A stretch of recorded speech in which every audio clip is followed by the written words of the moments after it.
The hub of the New York Daily News is the same ground that the Barclays Center sits on right now.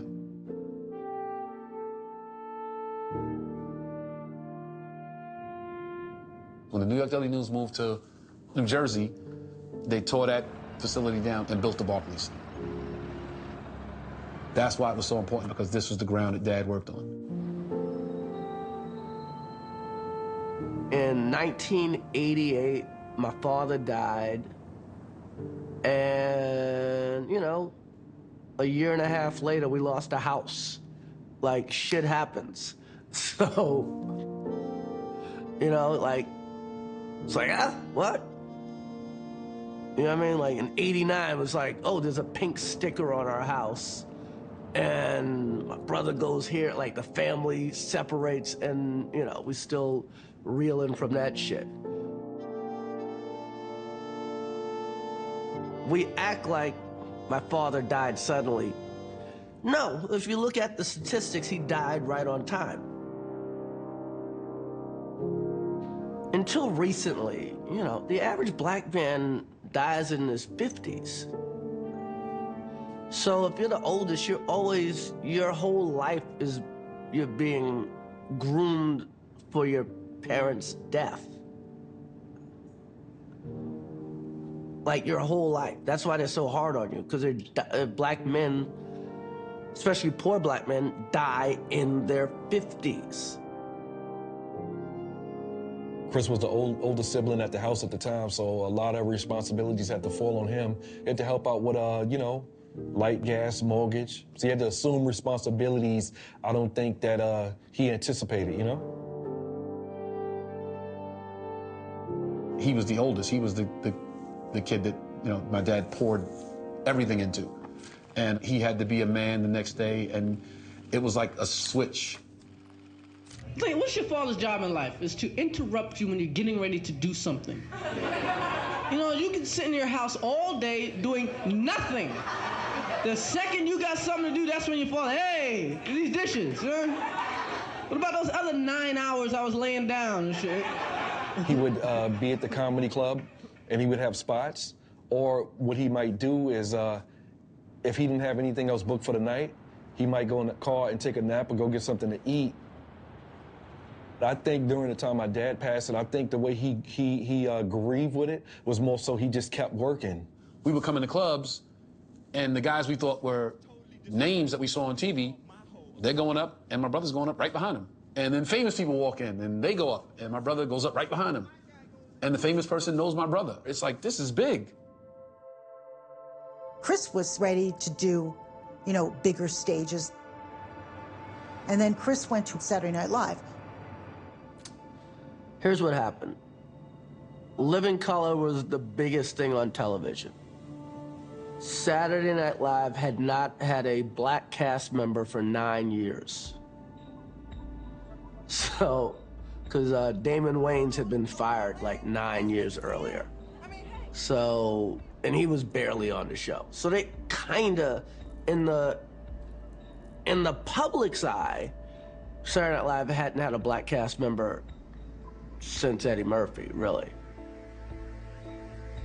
I got on Saturday Night Live kind of through affirmative action. Do I get on SNL if there's no Living Color? Probably not. The Dark Side with Nat X. Peace, brothers and sisters. I'm Nat X, and welcome to The Dark Side, the only 15-minute show on TV. Why only 15 minutes? Because if the man gave me any more, he would consider that welfare. I didn't go to college. I barely went to high school. So SNL was the first school I actually embraced and actually learned, and I had great professors. You know, Conan O'Brien was a writer on the show when I was on the show. Bob Odenkirk, the great Bob Odenkirk, Better Call Saul, was a writer on the show who really took his time with me. I had an office with me, Adam Sandler, Chris Farley, and David Spade shared an office. You know, Mike Myers was like around the corner. You know, it was like I was in the X-Men school of comedy. We had only watched SNL for Eddie Murphy. And who's the black guy that's on there now? My brother. Saturday Night Live is not about stand-up comedy. Doing sketch comedy or improv or acting is the opposite of learning to become a comedian. Don't know. He can't get his skits on. He would write funny shit, pitch it to the brothers. We would say, man, that's going. That gotta go. Saturday night, they cut my skit. Rehearsal, they cut my skit. So he kind of was trying to find his bearings on SNL. He never turned out to be the Eddie Murphy we thought he was gonna be. It was significant that Chris landed SNL, but the way they used him, or I should say didn't use him, it was pretty hard to watch. So then he gets offered In Living Color. The Wayans had left. They wanted to keep the show afloat. Let's get Chris Rock. His agent told him not to do it. His management told him not to do it. He did it. So Living Colors is hot, like white hot show. Your bad self. Your bad self. Help us put this down from off the shelf. That's where the culture was going. A lot of times I would leave SNL, and instead of going to the rap party at the end, I would go to Latin Quarter and hang out with Kid and Play and Queen Latifah and, you know, and that crew, and Eric B, and, you know, and Jam Master Jay, and, you know, those were kind of my peers also. They were, you know, just hang around some black people. But not just some black people, some creative black people. So I knew the culture was going that way, and I just wanted to be where the shit was hot. Hey, how much for some ice cream? Some ice cream? You really want ice cream? Want me to find you ice cream? I find ice cream for you. How about I put a 44 slug in your head? Why don't you make that a 22 in a flesh wound? Oh, get up here. I think he did one episode, maybe two. Living Color's done. Management leaves, agency leaves. He's literally out of the business. In a weird way, my career was kinda over, in a sense. I got no TV show, and I'm just a comedian. You know, I didn't know at the time is more powerful than all of that shit.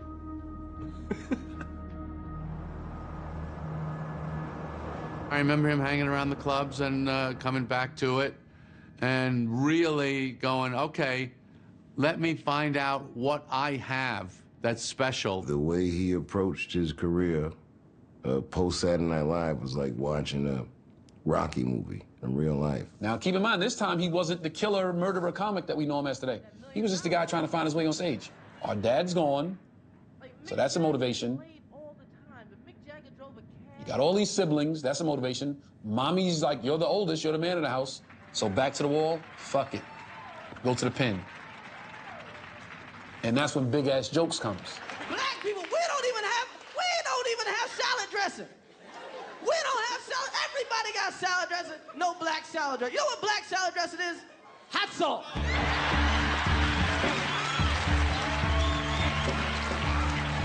Dude, big ass jokes. He fucking murders. Murders. Second he says goodnight, the whole crowd. I was like, wow.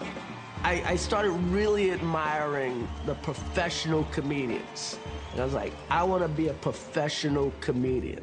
There was something about, like, if you made it as a comedian, like, you immediately made it as a name for yourself. You weren't like, oh, this is the guy that plays, you know, whoever on this sitcom.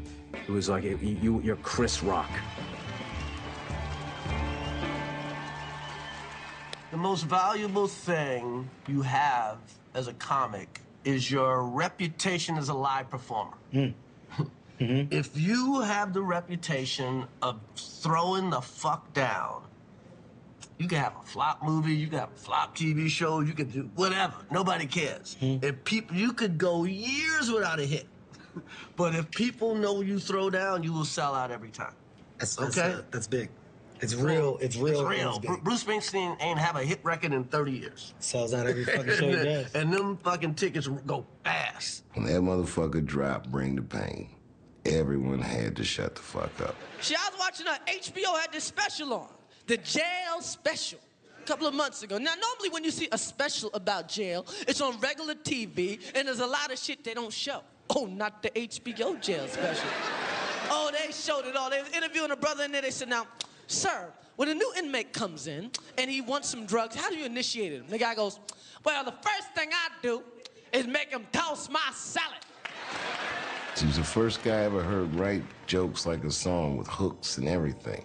I ain't saying he did it, but I understand. And when that shit hit the streets, I hear people saying his bars on the streets like he was Drake. Bring the pain. Chris Rock. Thank you. Wow. I just want to thank anybody who voted for me that recognizes stand-up comedy as a real art. Chris reestablished a standard of excellence that was missing in comedy. Bring the Pain changed my life really fast. It's hard to even quantify. I believe that Grown Little Man and Shaq's All-Star, I feel like that came out in the same year. So you have Comedy Central put up